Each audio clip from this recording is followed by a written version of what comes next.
আসসালামু আলাইকুম। আপনারা সবাই কেমন আছেন? আমিও ভালো আছি। আশা করি আল্লাহ আপনাদেরকে ভালো রেখেছেন। এতদিন আপনারা দেখেছেন আমার প্র্যাকটিসের ট্রেলার। আজ আমি কীরকম প্র্যাকটিস করি বা আমাদের কীরকম প্র্যাকটিস করায় তা তুলে ধরলাম।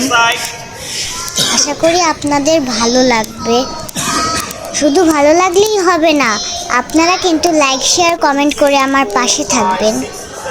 আপনাদের লাইক শেয়ার কমেন্ট পেলে আমি আরও অনুপ্রাণিত হই এবং আমার আরও অনুশীলন করতে ভালো লাগে। আর অনুশীলন হলো সাফল্যের মূল চাবিকাঠি। যে কোনো কাজ করতে হলে অনুশীলন বারবার প্রয়োজন। যার অনুশীলন যত নিখুঁত সে তত বেশি সফলতা পায়। তাই অনুশীলন আমার খুব পছন্দের। এখন আমি অনুশীলন করছি আমাদের কোচ সোহাগ সিকদার স্যারের সাথে। এই অনুশীলনটি করলে হাতের পেশি শক্তি বৃদ্ধি পায়।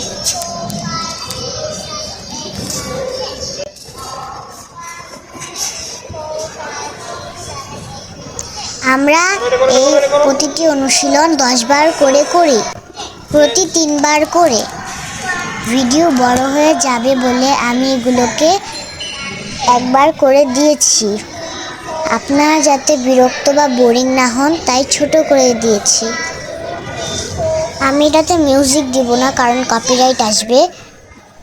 মিউজিক না থাকায় আপনারা যদি বোরিং হন তার জন্য আমি দুঃখ প্রকাশ করছি। আশা করি আমাদের অনুশীলনগুলো আপনারা মনোযোগ দিয়ে দেখবেন।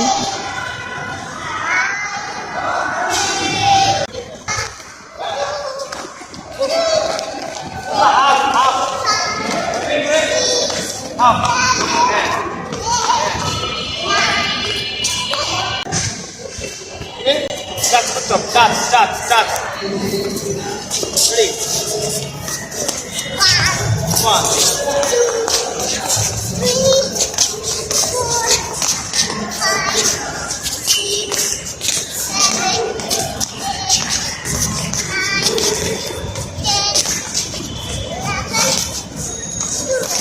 Very good. Okay, stop.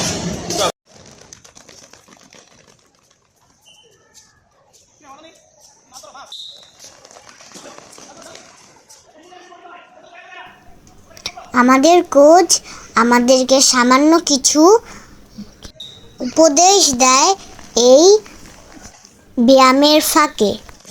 আমাদের ব্যায়ামের পরে স্যারের উপদেশগুলি আপনারা শুনতে পাবেন। 2, 3. 1, 2, 3. 1, 2, 3.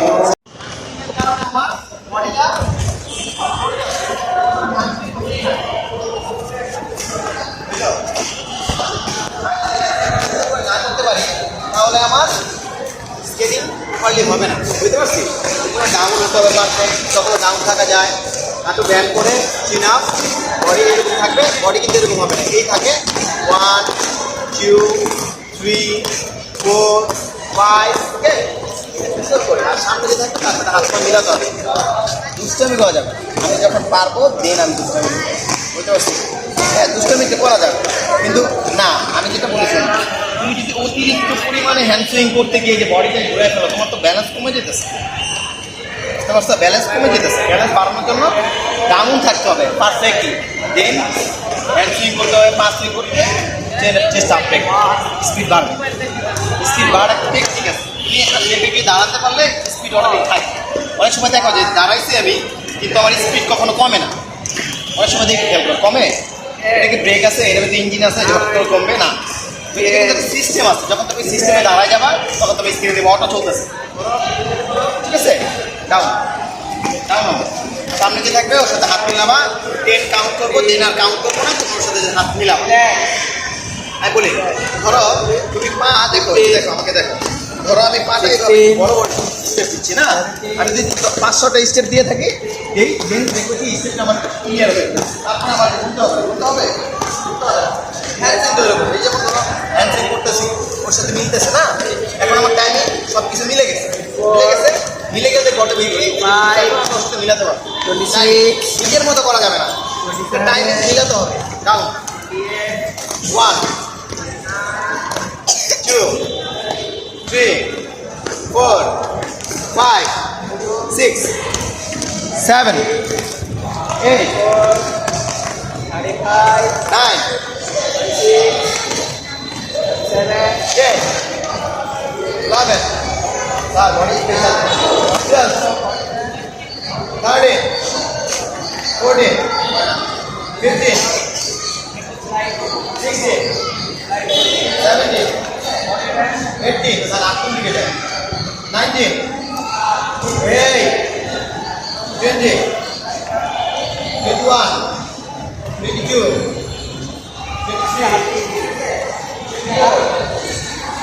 25 26 27 28 29 30 ওকে। এবার আমি কাউন্ট করবো না, জাস্ট 5 কাউন্ট করবো, দেন ওর সাথে মিলাবা। ও থাকবে আর হাত ঠিক করবা, না হাতে বাড়ি দিব এবার থেকে। দাও চালাবো না, একটা রানিংয়ে থেকে পাঁচ সুইং হ্যান্ড সুইং সব ঠিক করে চালাবো। আর এই হঠাৎ করে লাইন থেকে বেরোবো না, ঠিক আছে? তুমি যখন একটু কপি করতে পারবা, তুমি আগাতে পারবা। তোমার সামনে যে ভালো পারে তাকে আস্তে আস্তে ফোকাস করো, আগাতে পারবো। Okay ready? আমি নাও সবাই, লাইনটা একদম সোজা থাকবে, ক্লিয়ার। এখন আমাদের উপদেশ দিয়েছেন সাগর হোসেন কোচ। তিনি আমাদের স্কেটিংকে আরও উন্নত করতে এই উপদেশগুলো দিয়েছেন। স্কেটিং স্কিল উন্নত করার জন্য স্যারের এই কথাগুলো খুব গুরুত্বপূর্ণ। আমি বা আমরা যারা স্কেটিং করি তারা আশা করি কোচের এই উপদেশগুলো মেনে চলব এবং সম্পূর্ণ পালন করতে চেষ্টা করব। প্রতিদিনের ছোট ছোট অনুশীলনই সাফল্যের দিকে আগানো যায়, তাই আমাদের অনুশীলন করা বাধ্যতামূলক এবং কোচের আদেশ নির্দেশ মেনে চলাও আমাদের আদর্শ। কোচের অনেক অভিজ্ঞতা আছে বলেই তিনি কোচ, তাই কোচের কথা শোনা আমাদের সকল স্কেটারদের উচিত। আমাদের অনুশীলন শেষে আমরা হ্যান্ড সুইং, লেগ সুইং মিলে করার জন্য এই অনুশীলনটি পরীক্ষা করার জন্য স্যার আমাদের একসাথে সকলকে লিড রান দেয়। 24 ল্যাপে আমরা সবাই 12 বার লিড দিয়েছি। একজন 2 বার ল্যাপ দেওয়ার পর যে লিডে থাকে সে পিছনে চলে যায়, এভাবে লিড পরিবর্তন হয়। আমরা লিডের মধ্যে আমাদের গতি বাড়াই এবং আমাদের রান ভালো হওয়ায় স্যার আমাদেরকে অনেক ভালো বলেন এবং আমাদের প্রশংসা করেন। আর যে খারাপ করে তাকে স্যার বুঝিয়ে দেন, আর কেন বুঝিয়ে দেন সেটা আপনারা ভিডিও দেখলেই বুঝতে পারবেন।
আমাদের মধ্যে একজন স্কেটার দুষ্টুমি করায় সে আমার স্কেটের সাথে বাড়ি খেয়ে পড়ে যায়।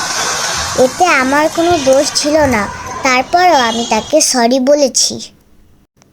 আমি আমার রান কেমন হয়েছে তা আপনাদের থেকেও কমেন্ট আশা করছি।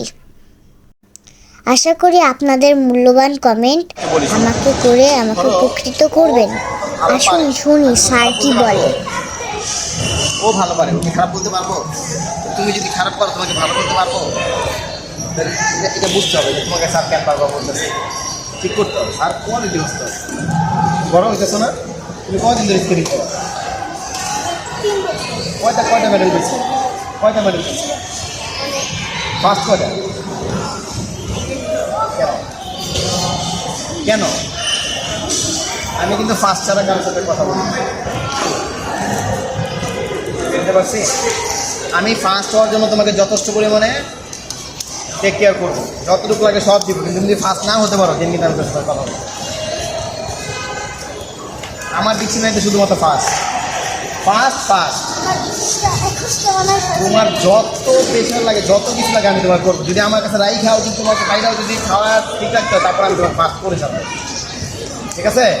একটু ক্লিয়ারলি বুঝো, সবসময় এক ট্রেনিং পাওয়া যায় না। ভালো কিছু বলে সেটা ধরে রাখতে হয়, ঠিক আছে? আসো, একজনে চিন্তা করে ল্যাপ দিবা, হুইসেল দিব, লিড করবা, লিড লিড, সে যার স্পিডে সেই স্পিডটা লিড করবা, বুঝতে পারছি? আসো, ফ্রিজের সামনে আসো, তুমি আসো, তুমি সবার সামনে।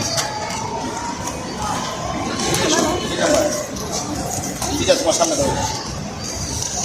এবার আমি বলি শোনো, যদি ও যদি স্লো হয় ওর আগে চলে যাবে, বুঝতে পারছি? ও স্লো হইল, ধরো ও আগে। স্যার আমি কিন্তু তাড়াহুড়া চাইতেছি না, আমি সুন্দর করে, তুমি আজকে আমাদের দেখাবা যদি পারো, সবাই যেন তার হাততালি দেয়, ঠিক আছে? কেমন লাগে হাততালিটা? আপনার ভালো লাগে না? ট্রাই করি। আচ্ছা দাঁড়াও স্যার, দাঁড়াও দাঁড়াও, এই দাঁড়াও। একজনে কয়টা? আচ্ছা দুইটা করলে, ঠিক আছে, দুইটা ল্যাপ করলি, আমি হুইসেল দিই। দাঁড়াও, পিছনে সবাই। ও যখন দুটো ল্যাপ দিবে আমি হুইসেল দিলে তুমি ডানে চেপে যাবা, ডানে চেপে সবার পিছনে চলে যাবা। আবার হুইসেল দিলে তুমি ডানে চেপে পিছনে চলে যাবে। রেডি? শুরু হলে তাকে ওভারটেক করে আগে চলে যাবে। রেডি? তো হ্যাঁ, চিনচিক করে করবা, হাত পিছু উঠবে না, হাত দিয়ে সাইডে যাবে না। হ্যাঁ, সামনে দেখাও, সামনে বডি আপ, আউট আপ। আমাদের একটি স্কেটার দুষ্টুমি করায় আমরা সেই রেসটি কমপ্লিট করতে পারিনি, তাই স্যার আমাদেরকে আবার নতুন করে রেস করায়, যে রেসটির নাম হলো লিড রেস। এখন এই লিড রেসের সিস্টেমটা আলাদা হবে। যার দুইটা ল্যাপ শেষ হয়ে যাবে সে লিড থেকে বের হয়ে বসে যাবে। কারণ হলো লিডের প্রথমে আছে জুনিয়ররা, আর জুনিয়ররা এই ল্যাব শেষ করে বসে যাবে, আর লাস্টে বাকি থাকবে সিনিয়ররা। কারণ জুনিয়ররা সিনিয়রদের মতো এত বেশি ল্যাব দিতে পারবে না, হাঁপিয়ে যাবে। তার জন্য জুনিয়ররা বসে যাবে আর সিনিয়ররা 30 ল্যাব কমপ্লিট করবে। আশা করি আপনারা এই ভিডিওটি দেখতে থাকবেন এবং আপনাদের ভালো লাগবে। যারা স্কেট করেন এবং এই ভিডিওটি দেখছেন, আশা করি তারা উপকৃত হয়েছেন। আপনাদের দীর্ঘায়ু ও সুস্থতা কামনা করছি। সব শেষে আপনাদের মঙ্গল কামনা করে বিদায় নিচ্ছি। আপনাদের কাছে এই ভিডিওটি কেমন লেগেছে তা কমেন্টে জানাবেন, তাহলে আমি বুঝতে পারবো ভিডিওটি বড় করব নাকি ছোট করব পরবর্তীতে। তাহলে আজ এখানেই বিদায়। আল্লাহ হাফেজ। আসসালামু আলাইকুম।